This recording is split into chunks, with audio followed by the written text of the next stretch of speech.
నమస్కారం. గత కొన్ని నెలలుగా అంటే డిసెంబర్ 8, 2024 నుంచి ఏం జరుగుతుందో మీరు అందరూ చూస్తున్నారు. మీ అందరికీ మై అపాలజీస్, నన్ను క్షమించండి.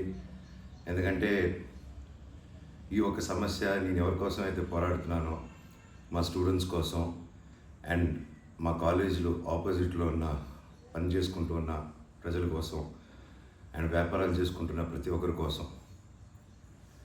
అండ్ నేను ఫస్ట్ నుంచి దాని మీద మాట్లాడుతుంటే అది తప్ప డైవర్షన్ చేస్తూ నా మీద అటాక్లు చేస్తూ నా కుటుంబ సభ్యులను లాగుతూ నన్ను ఒక మనిషిని ఎన్ని విధాలుగా ఇబ్బంది పెట్టాలో అన్ని విధాలుగా ఇబ్బంది పెట్టేస్తున్నారు. అండ్ భయపడతారు అనుకుంటున్నారేమో, అది జరగని పని, ఈ జన్మకి జరగదు. అది నేను తప్పు చేయలేదు. నా మీద, నా భార్య మీద దాదాపు 32 కేసుల వరకు వేశారు. 32 కేసులు ఢిల్లీ నుంచి వాళ్ళ మనుషులతో, తిరుపతి నుంచి, హైదరాబాద్ నుంచి, ఎన్ని కోర్టులు ఉంటే అన్ని కోర్టుల నుంచి, ఎన్ని కలెక్టర్ ఆఫీసులు ఉంటే అన్ని కలెక్టర్ ఆఫీసుల నుంచి, అండ్ అన్ని బోగస్ కేసులే. అండ్ అన్నింటికి నాది ఒకటే రిప్లై, ఎందుకంటే నిజానికి ఒకే వర్షన్ ఉంటుంది, అబద్ధానికి అన్ని వర్షన్స్ ఉంటాయి. క్లుప్తంగా ఈ మధ్య జరిగింది. నేను ఫస్ట్ ఏం చెప్తున్నాను, వీళ్ళు బౌన్సర్స్ చేసుకొని మా వాళ్ళందరినీ కొడుతున్నారు, అక్కడ ఊరు వాళ్ళందరినీ కొడుతున్నారు, స్టూడెంట్స్ని కొడుతున్నారు అని నేను చెప్తూనే వస్తున్నాను. నేను అలా చెప్తుండగా నేను రాయచోటికి ఒక ఫంక్షన్కి వెళ్ళినప్పుడు ఆ ఫంక్షన్లో ఇక్కడ ఉన్న వాళ్ళందరూ వచ్చి ఒక వ్యక్తి రాకుండా ఇక్కడ వ్యాపారం చేసుకుంటుంటే ఆయన స్టోర్లో దూరి వస్తువులన్నీ ధ్వంసం చేసి కొట్టేసి అక్కడ ఉన్న స్టూడెంట్స్ని కొట్టి అద్దాలన్నీ పగలగొట్టి ఆ వీడియోస్ అన్నీ వచ్చాయి బయటికి. ఇంకా చాలా వీడియోస్ ఉన్నాయి. అన్నీ నేను చంద్రగిరి సిఐ గారికి ప్రతి ఒక్కరికి ట్రాన్స్ఫర్ చేయడం జరిగింది. ఓనర్ ఇంకా కనిపించలేదు, ఆయన ఏమయ్యాడో ఎవరు దీంట్లో ఉన్నారో తెలియదు.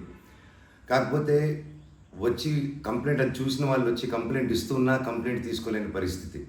కంప్లైంట్ రాసిస్తే కంప్లైంట్ బాగాలేదు, ఇది బాగాలేదు, సో ఇంకోటి రాసుకోరండి. ఒక 3 రోజుల తర్వాత కాదండి చెప్తున్నది కంప్లైంట్ అంటే 3 రోజులు అయిపోయింది కదా, ఇంకెందుకు అంటే ఇన్ని రోజులు నేను కొట్లాడుతున్నారని చెప్తూ పోరాటం జరిగే మధ్యలోనే ఇలా వచ్చి అటాక్ చేసుకుని ఎవడేం చేయలేరు ఇక్కడ అని ఒక మాబ్క్రసీ జరుగుతుంది.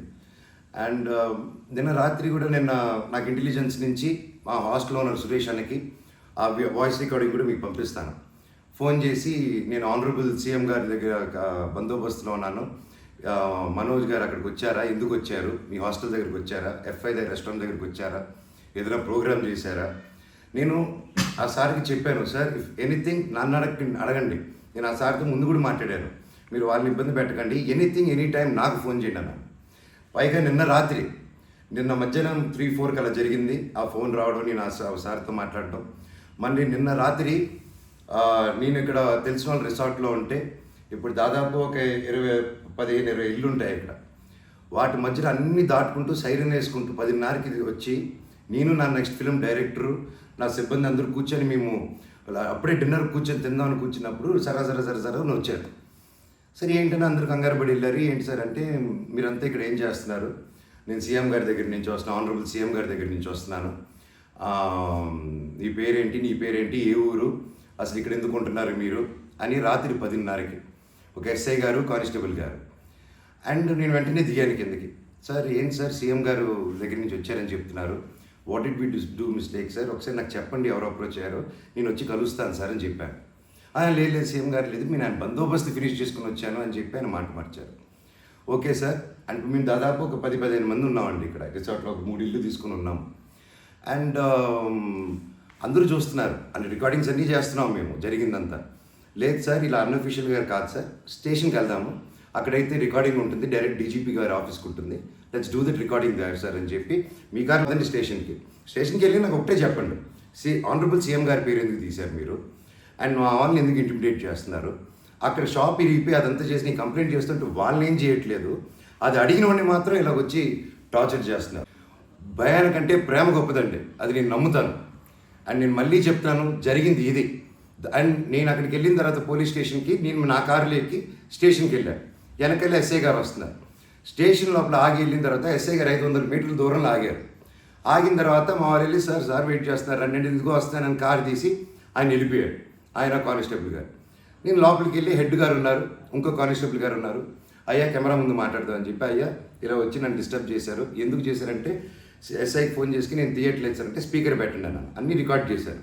అండ్ అఫీషియల్ ఆ కెమెరా ముందే మాట్లాడుకున్నాం. దయచేసి పోలీస్ స్టేషన్లో జరిగిన రికార్డింగ్స్ కుదిరితే చూడండి, మీరు తెప్పించుకొని ఏం జరిగిందో. ఇదండి జరిగింది. అండ్ ఎస్ఐ గారు రాలేదు, ఎవరు రాలేదు, నేను ఎక్కడే వెయిట్ చేస్తున్నాను. ఈలోగా సిఐ గారు ఫోన్ చేస్తే నాకు మెసేజ్ పెట్టండి సార్, మా వాళ్ళకి నేను ఇక్కడ నన్నే ఇంత ఇంటిమిడేట్ చేసి నన్నే ఇలా తొక్కాలని చూస్తూ ఉంటే ఇంకా మిగతా వాళ్ళందరినీ ఏం చేస్తారు సార్ మీరు, నేను ఊరి దాటాక వాళ్ళని ఏం చేస్తారు సార్, వాళ్ళకి ఏం ప్రొటెక్షన్ ఉంది అని చెప్పి అనడం జరిగింది. సో ఇది జరిగింది, ఎందుకంటే ఒక్కొక్కరు ఒక్కొక్క న్యూస్ క్యారీ చేస్తున్నారు. But this is the facts happen. నా దగ్గర ప్రతిదీ ఫ్యాక్ట్ ఉంది. నన్ను తప్పు అయితే నా షర్ట్ పట్టుకుని వరే మనోజ్ నువ్వు తప్పురా అని అడగండి మీరు, I'm ready for that. But దీంట్లో దీంట్లో ఏది నాది ఒక తప్పు లేదు. అండ్ ఈరోజు కూడా I'm going to meet SP గారు ఈరోజు 5 గంటలకి. ఆయన కలిసి ప్రతి ఒక్క ప్రూఫ్ ప్రతిదీ నా దగ్గర ఉండేది వెళ్ళి తీసుకెళ్ళి చూపించి సార్కి సబ్మిట్ చేయాలనుకుంటున్నాను.